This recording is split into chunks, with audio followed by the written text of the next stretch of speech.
أعوذ بالله من الشيطان الرجيم. بسم الله الرحمن الرحيم. الله ولي الذين آمنوا يخرجهم من الظلمات إلى النور، والذين كفروا أولياءهم الطاغوت يخرجونهم من النور إلى الظلمات، أولئك أصحاب النار هم فيها خالدون. ألم تر إلى الذي حاج إبراهيم في ربه أن آتاه الله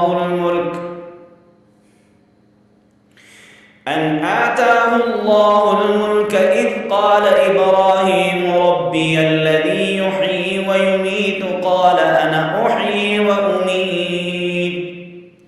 قال إبراهيم فإن الله يأتي بالشمس من المشرق فأت بها من المغرب فبهت الذي كفر والله لا يهدي القوم الظالمين. أو كالذي مر على قرية وهي خاوية على عروشها قال أنى يحيي هذه الله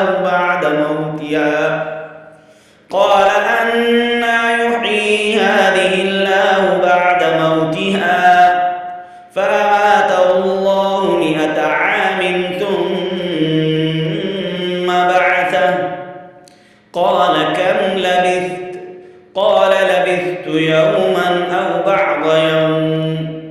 قال بل لبثت 100 عام فانظر إلى طعامك وشرابك لم يتسنه وانظر إلى حمارك ولنجعلك آية للناس وانظر إلى العظام كيف ننشزها ثم نكسوها لحما فلما تبين له قال أعلم أن الله على كل شيء قدير.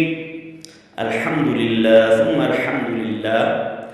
आज हमारा तीसरे सिपारे का दूसरा सबक हमने पढ़ा है और वैसे मजमूई तौर पर 41वां सबक आज हमने आपको पढ़ाया है। आप जो दोस्त भी हमारे नस्बात को सुनते हैं दूसरों तक ज़रूर पहुँचाइएगा। अल्लाह आपको दुनिया और आखिरत में कामयाब करेगा इंशाअल्लाह। जज़ाकुमुल्लाह।